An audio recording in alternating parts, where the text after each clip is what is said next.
Have you ever met someone and felt an instant dislike or attraction and it didn't quite make sense? Or maybe you met a doctor or a therapist and immediately felt judged or intimidated even though they didn't say anything negative. Well, it might not be them, it might actually be you. Let me explain. In psychiatry, there's two powerful concepts that shape the therapeutic relationship: transference and countertransference. Transference happens when a patient unconsciously projects their own expectations, feelings, and attitudes from past relationships onto their doctor. For example, a patient might have a hard time trusting their doctor because they seem overly judgmental or intimidating, not because they actually are, but because they had a parent who was. Countertransference is the flip side, when a doctor projects their own personal experiences onto the patient. For example, a doctor who had a really rebellious teenager gets overly frustrated with a young patient, even when that frustration isn't fully justified. These concepts are really important because if these unconscious dynamics are left unchecked in patient care, transference can distort how a patient perceives help, and countertransference can cloud a clinician's judgment. But the lesson isn't just for doctors.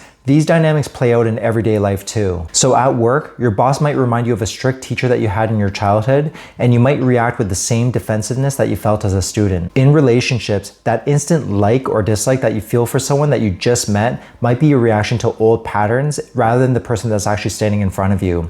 And this is where the stereotypical mommy or daddy issues trope comes into play. And as a parent, partner, or friend, you might find yourself overreacting to really small things because of unresolved issues from your past. Sometimes exploring these projections can reveal deeper struggles that are rooted in old relationships. But we're taught that even by just noticing them gives you power, because if you're able to identify these patterns, you're able to stop yourself from replaying old scripts. So instead of reacting out of habit, you can pause, reflect, and respond in a healthier way that's more grounded in the present reality. Transference and countertransference remind us that we rarely see people how they actually are. We see them through the lens of our own history.